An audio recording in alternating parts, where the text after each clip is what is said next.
The rain fell in sheets, as if the sky itself wept for the world below. It was relentless, cold, and unforgiving, turning the city streets into rivers of gray and black. The sound of it was deafening, a continuous drumbeat against the rooftops and the pavement. The only light in the endless expanse of darkness came from the flickering street lamps, their weak glow struggling to pierce through the torrential downpour. The world felt empty, silent, like everyone had given up and retreated into their homes to escape the storm. But there was one figure who hadn't sought shelter. In an alleyway, tucked between two abandoned buildings, a dog lay on the wet ground, his body motionless and broken. His fur, once thick and healthy, was now soaked through, sticking to his skin. His ribs, painfully visible beneath his matted coat, heaved with shallow breaths. His eyes, once bright and full of life, had dulled. The spark that had once danced in them was now a flicker, barely hanging on. He had been out there for hours, maybe even longer, trying to survive in the cruel, wet world that had left him behind. His paws were battered, his body scarred. The streets that had once offered the freedom of movement had become a prison. The alley was his cell, and he had accepted his fate.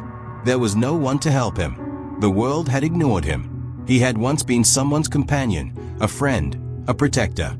But now, he was just another stray, cast aside and forgotten. His heart beat slower with each passing minute, the weight of exhaustion and hopelessness pressing down on him. He lay there, unmoving, waiting for the inevitable.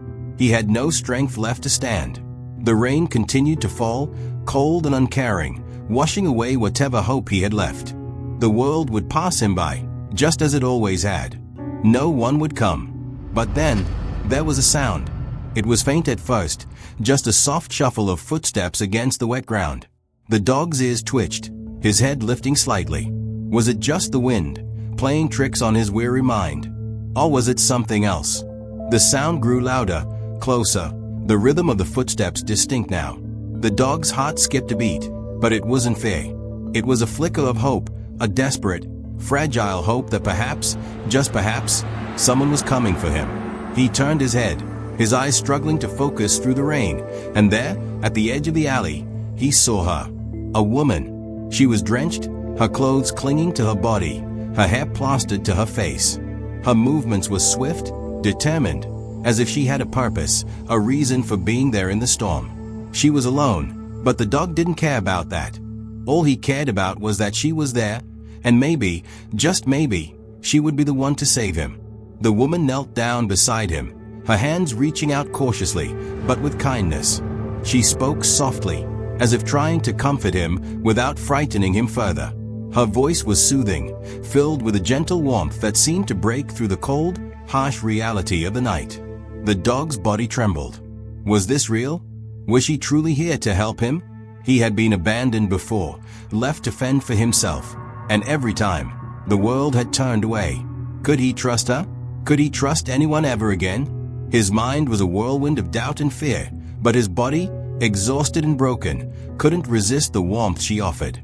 His eyes closed for a moment, and for the first time in what felt like forever, he allowed himself to feel something other than the cold and pain. Maybe this time, it could be different. She gently placed a hand on his head, her touch light, but firm. He flinched at first, but then something shifted in him. The warmth of her touch seeped into his bones, a small spark of comfort, of safety. It was all he had ever wanted. But the moment was fleeting. The dog's body gave out, and he collapsed back onto the cold pavement. His breath, once shallow, grew even more labored. He had fought for so long, but it seemed like there was nothing left to give. The world was closing in on him, and the darkness threatened to take over. But she wasn't going to let him go so easily. The woman stood up, determination flooding her veins. She wasn't leaving him. Not like this. Not when there was a chance. She could see the life, however faint, still in his eyes. He wasn't ready to die in this alley, not in this storm. She knelt down once more, gently lifting his fragile body into her arms. He didn't have the strength to resist, and she didn't have the time to hesitate. She held him close, her heart racing, but not out of fear, out of a sense of urgency. The rain lashed against her face, but she didn't care. The only thing that mattered was getting this dog the help he needed. As she began to carry him, something caught her eye, something that made her freeze. A piece of paper, crumpled and lying next to where the dog had been. It was a note. The handwriting was horrid, but the message was clear. Do not save him. He is beyond help. Her heart dropped into her stomach. Who would write such a thing? She glanced back at the dog in her arms, his fragile form limp and trembling. The note was a cruel reminder of the harshness of the world he had come from. Someone had decided he wasn't worth saving, that his life wasn't worth the effort. But the woman refused to believe it. She would not let this dog die in vain. Not today. But the question remained, who had left the note? And why had they been so determined to stop her from helping? Her mind raced, questions flooding in, but there was no time to linger. She had made her decision. She was going to save this dog, no matter what it took. The rain beat harder against her as she made her way through the dark alley, her heart pounding with every step. But as she walked, something inside her told her that this wasn't just about the dog anymore.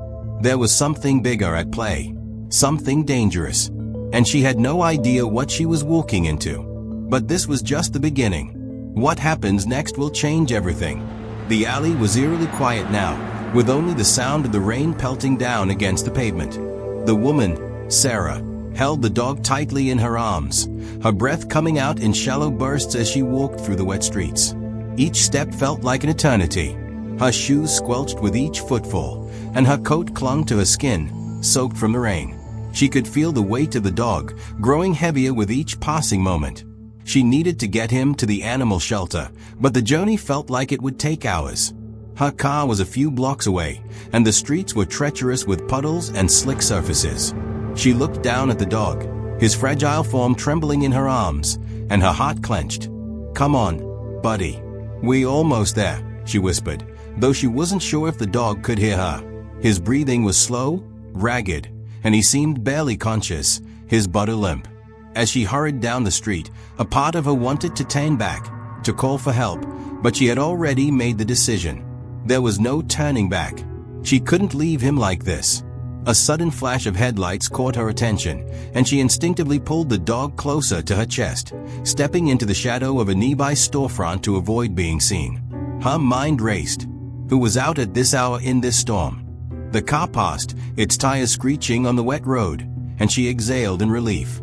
Her hands were shaking, and she could feel her heartbeat thudding in her chest, not from fear, but from the overwhelming weight of the responsibility she had just taken on. There was no turning back now. This dog's life was in her hands. As Sarah reached her car, she carefully placed the dog into the passenger seat, securing him as best as she could with a seatbelt. She could hear his weak breaths and was almost afraid to look at him, afraid that he might not make it. She had seen so many animals like this before, lost, forgotten, abandoned, but somehow, this one felt different. Maybe it was the way he had looked at her, as if he knew she was his last chance. The rain battered the windshield as she started the car, her eyes flicking between the road and the dog. She couldn't stop thinking about the note she had found next to him. Do not save him. He is beyond help. Who would say such a thing? And why?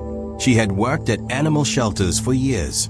She had seen animals in far worse condition than this one, and yet they had been saved. They had fought for their lives and won. But the note, the words haunted her. What if they were right? What if this dog truly was beyond help? What if she was making a mistake, putting herself and the dog at risk? Her grip tightened on the steering wheel, her thoughts spiraling. But she refused to let doubt win. She had made her decision. She was going to save him. She had to. The animal shelter was a short drive away, but it felt like an eternity. When Sarah arrived, she rushed the dog inside, her heart pounding. She could feel his body growing colder with each second that passed. She handed him off to the shelter's vet, a man named Dr. Stevens, who had seen it all. Dr. Stevens was a calm, methodical man, but even his demeanor faltered as he looked at the dog. His eyes darkened with concern. "This is serious, Sarah," he said quietly, already assessing the dog's condition. "We need to get him stabilized." Sarah stepped back, watching in silence as the vet moved quickly, hooking the dog up to and fro and placing him on an oxygen mask. The shelter staff were moving fast, but Sarah could see the worry in their eyes. The dog was in rough shape, His body had suffered for far too long. Would it be enough? Is he going to make it? Sarah asked, her voice trembling. Dr. Stevens didn't answer immediately. Instead, he just kept working, his hands steady as he cleaned the dog's wounds and adjusted the oxygen mask. Finally, he looked up at Sarah. We'll do everything we can, but we need to wait. There's a lot of damage to his body. He may not pull through. The words stung. Sarah felt a lump in her throat, but she nodded, trying to push down the fear that threatened to overtake her. The dog's chances were slim, but she wasn't going to give up on him. Not now. Hours passed. The storm outside showed no signs of letting up. Inside the shelter, Sarah sat in the waiting room, staring at the clock on the wall. It was well past midnight. The only sound was a faint hum of the fluorescent lights above her head. She was exhausted, her body aching, but she couldn't bring herself to leave. Not until she knew for sure. She stared at the door to the treatment area, her mind racing. What if she had made a mistake? What if she was too late? The doubts began to creep in again, darker this time. What if he was really beyond help? Just as she was about to give in to the overwhelming fear, Dr. Stevens appeared in the doorway, his expression unreadable. Sarah shot to her feet, her heart pounding. "How is he?" she asked, her voice barely a whisper. Dr. Stevens didn't answer right away. He walked toward her, his eyes scanning the room before settling on her face. His expression softened, and he nodded. "He's fighting, Sarah. We're not out of the woods yet, but he's stable for now." Sarah felt a rush of relief flood through her, her knees going weak. She leaned against the wall for support, trying to process what she was hearing. It wasn't over, but it wasn't the end either. There was still a chance. The next few days were a blur of treatments, vet visits, and sleepless nights. The dog, whom Sarah had named Max, remained in the shelter's care. She visited him every day, speaking to him, soothing him, hoping he could hear her words, feel the love in her voice. Max's condition fluctuated. Some days, he seemed stronger, his eyes more alert, his breathing more stable. Other days, he seemed to fade, the life slowly draining from his fragile body. Sarah could feel the weight of every passing hour, each one like a precious gift she wasn't sure would last. There were moments when Sarah thought she could feel Max's trust growing, that maybe, just maybe, he was beginning to realize that he was safe now. But then there were the darker moments, when it felt like he was slipping away from her again, as if the storm outside was closing in on them both, threatening to drown everything they had worked for. One night, after another difficult day, Sarah sat beside Max's cage, her hand resting gently on the bars. She whispered, "I won't give up on you, Maximum. Not ever. You're not alone anymore." And for the first time, she saw something shift. Max's tail gave a small, tentative wag. Days turned into weeks, and Max's progress remained slow but steady. Sarah continued her daily visits to the shelter, her resolve growing with each passing day. Her determination was unshakable, yet she couldn't help but feel the weight of the uncertainty hanging over her. The note she had found in the alley, "Do not save him. He is beyond help," still lingered in her thoughts. But as time passed, she began to wonder if it was more than just a cruel warning. Could there be a deeper reason why Max had been abandoned? Was there something about his past that she didn't understand? One evening, as Sarah arrived at the shelter after work, she noticed something unusual. Dr. Stevens was standing outside the treatment room, talking to a stranger, a man who seemed out of place in the small animal shelter. He was tall, with sharp features and a dark, weathered coat. His eyes were hidden beneath the shadow of a cap, but his posture was tense, as though he had been waiting for something. Or someone. "What's going on?" Sarah asked as she approached, her voice tinged with concern. Dr. Stevens looked up, a flicker of unease crossing his face. "This is complicated, Sarah," he began, glancing at the man before focusing back on her. "This man is here about Maximum." The stranger stepped forward, his eyes cold and distant. "I need to know where the dog is. I've been looking for him." Sarah's heart skipped a beat. She took a step back, her protective instincts flaring. "Why? Who are you?" she demanded, her voice firm. The man didn't answer immediately. Instead, he reached into his coat pocket and pulled out a crumpled photograph, holding it out towards Sarah. The photo showed a younger version of Max, his eyes bright and full of life. But what caught Sarah's attention was the background. The photograph had been taken inside a large house with a well-kept yard. It looked like a home, a place of safety and love. "That's him," the man said. "His name is Leo. He used to belong to me. I need to take him home." Sarah's blood ran cold. The revelation hit her like a slap. Max, Leo, had a past, one that was now coming back to haunt them both.